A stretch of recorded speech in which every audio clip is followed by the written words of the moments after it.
దుబ్బాకలో by elections ఖచ్చితంగా జరగబోయే అవకాశం ఉంది. మరి మీ యొక్క తీర్పు అభివృద్ధికి ప్రశ్నించే గొంతుక, లేకపోతే కొత్తగా ఇండిపెండెంట్ వేసినటువంటి కత్తికార్తిక లాంటి వాళ్ళకి వేసే అవకాశం ఉంది? ప్రశ్నించే గొంతుకు వేయాలనుకుంటున్నాం. ఎందుకంటే బాగా డెవలప్ కావాలంటే సిద్దిపేట డెవలప్ ఉంది. ఇక్కడ నుంచి చాలా మంది అక్కడికి ఉపాధికి వెళ్తున్నారు. అదే మరి ఇక్కడ స్థానికులు ఇక్కడ వేసుకుంటే బాగుంటుంది కదా. అంత దూరం వెళ్ళాల్సిన అవసరం ఉంది. గజ్వేల్ అభివృద్ధి ఉంది, అక్కడ హాస్పిటల్ కూడా అభివృద్ధి ఉంది. ఇక్కడ దుబ్బాకలో ఏదైనా నైట్ మిడ్ నైట్లో కానీ పరిస్థితి ఇక్కడ వస్తే పట్టించుకునే పరిస్థితి లేదు. అంటే సిద్దిపేట రాజేస్తారు. కాబట్టి ప్రశ్నించే గొంతుకు ఓటేస్తే బాగుంటుంది. ప్రశ్నించే గొంతుక కొత్త వచ్చే కత్తికార్తిక లాంటికి సపోర్ట్ చేసే అవకాశం, కొత్త వచ్చే వాళ్ళకి సపోర్ట్ చేస్తారు. అంటే ఇప్పటిదాకా అభివృద్ధి జరిగిందా దుబ్బాక? ఏం జరగదు. దుబ్బాక ఏం జరిగిందో అభివృద్ధి ఏం జరగదు. మీకు ఏం కావాలి అభివృద్ధి అంటే? అభివృద్ధి అంటే ఇప్పుడు రైతులకు కాలువలు లేవు, ఏం లేవు. ఓన్లీ సిద్దిపేట ఇక్కడ కలకొండ మన చంద్రశేఖరరావు నియోజకవర్గం ఓన్లీ హరీష్ రావు నియోజకవర్గానికి నీళ్ళు అంతా వెళ్ళిపోయింది. రామలింగారెడ్డి చేసింది ఏం లేదు, పోయింది ఏం లేదు. అప్పుడు ముత్యారెడ్డి చేసింది ఇంత అది అనిపించింది. వాళ్ళ కుటుంబంలో వాళ్ళకి ఇస్తే టికెట్ ఎలా ఉంటుంది? సరే అనగానే ఆయన కూడా టీఆర్ఎస్ ఉన్నాడు కాబట్టి ఆయన దాని ఏం కాదు. కంపల్సరీ బీజేపీకి పబ్లిక్ బీజేపీ ఉంటే అభివృద్ధి చెందుతుంది. దేశంలో ప్రధానమంత్రి బీజేపీ ఉన్నది కాబట్టి సందర్భం ఉంది. బై ఎలక్షన్ మీ యొక్క తీర్పు ఎలా ఉండబోతుంది? అభివృద్ధికి ఇస్తారా, ప్రశ్నించే గొంతుకే కొత్తగా వచ్చినటువంటి కత్తికార్తిక లాంటి సపోర్ట్ చేసే అవకాశం ఉందా? ఇప్పుడు సామాన్య జనము ఎవరికి ఓటేయాలనే విషయంలో కొంచెం కన్ఫ్యూజ్ ఉన్నారు. ఓకే, ఎందుకంటే గత పార్టీ టీఆర్ఎస్ పార్టీ అభివృద్ధి ఎంతో కొంత చేయలేదని కాదు, కాకపోతే సామాన్య ప్రజలకు న్యాయం జరగట్లేదు. ఇలా పార్టీ పరంగా కానీ ఏ పరంగా కానీ పార్టీ లేకుండా తిరిగిన వాళ్ళకి న్యాయం జరుగుతుంది, సామాన్య ప్రజలకు న్యాయం జరగడం లేదు. పింఛన్ చిత్రం అన్ని రైతులకు ఇస్తున్నామని కూడా చెప్తుంది కదా. పింఛన్లు ఇస్తారు సార్, పింఛన్లు ఇస్తే అయిపోతుందా? ఒక సామాన్యంగా ఒక మనిషి బతకాలంటే ఒక 2000 రూపాయలతో బతకగలుగుతున్నారు ఈ రోజుల్లో. ప్రతి వస్తువు ఏ వస్తువు కొన్నా కానీ ఏ విషయంలో మనం పెట్టుకున్నా కానీ ఒక 2000 రూపాయలతో ఈ సామాన్య ప్రజలు బతకలేవు.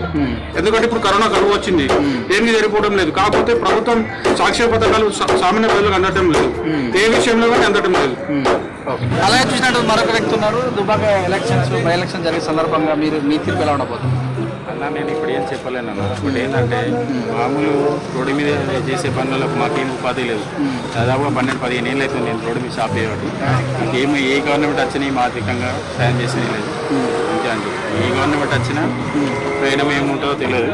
కాకపోతే ఓటు అనేది హక్కు, ఖచ్చితంగా ఓటేస్తాం. వర్క్ చేసే క్యాండిడేట్ రఘునందన్ రావు ఉన్నాడు కాబట్టి రఘునందన్ రావు కానీ మేము మా ముగ్గు. ఓకే, చెప్పండి సార్, మీరు చెప్పండి.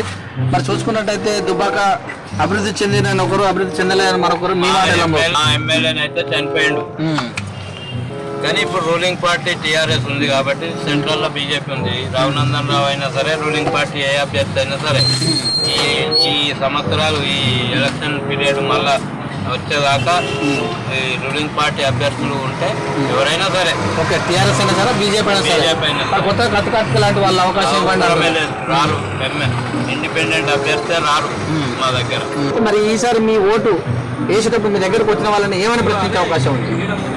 నాకు మాత్రం నేను ఇప్పుడు ఓటేసాను వచ్చేది నాకు ఎవరు నచ్చే వాళ్ళకి ఎత్తాను, ఎవరు నచ్చే వాళ్ళకి ఎత్తాను. అంటే మీకు హామీ ఏ రకమైన హామీ ఇస్తే వారు హామీని మస్తు ఇస్తారు, నేను ఒప్పుకోను.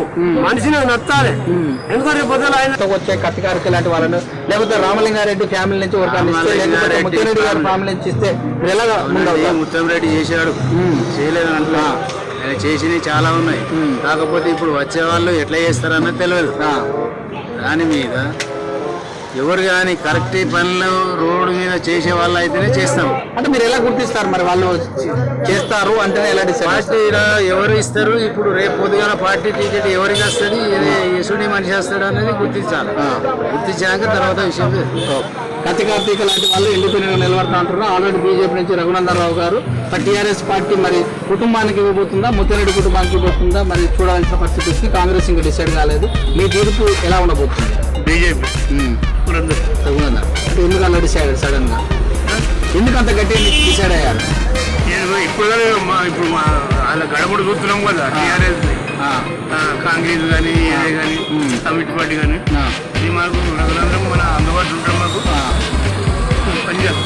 చెప్పండి సార్, మీ ఓటు తీర్పు ఎలా ఉండబోతుంది? అదే నేను టికెట్ పెట్టే కానీ రఘునందన్ వేస్తున్నాను ఎప్పుడు కానీ బీజేపీ అంతే చేస్తామన్నా, చేస్తాం. ఓటు అంటే ఇప్పటిదాకా ప్రభుత్వం బాగా చేసిందా? బాగానే చేసింది. ప్రభుత్వం వైపు మొగ్గు చూపేది ఉందా? ఏం లేదు. ప్రశ్నించే గొంతుకు వైపు ఏమన్నా అన్ని మంచిగా ఉంది. అన్ని మంచిగా ఉంది. అంటే నువ్వు ఇంకేం డిసైడ్ కావాలి. ఎప్పుడు రాత్రికి డబ్బులు వంచితే కానీ డిసైడ్ అయ్యే అవకాశం ఉందా? అట్లేం లేదన్న. అట్లేం లేదుగా. మరి ఏం చూసి చేస్తావు ఓటు? ఎందుకంత ఇబ్బంది పడుతున్నావు? పరిస్థితి బట్టి ఉంటుంది అన్న. ఏమైంది నీకు? 5 నిమిషాలు ఇస్తుంది.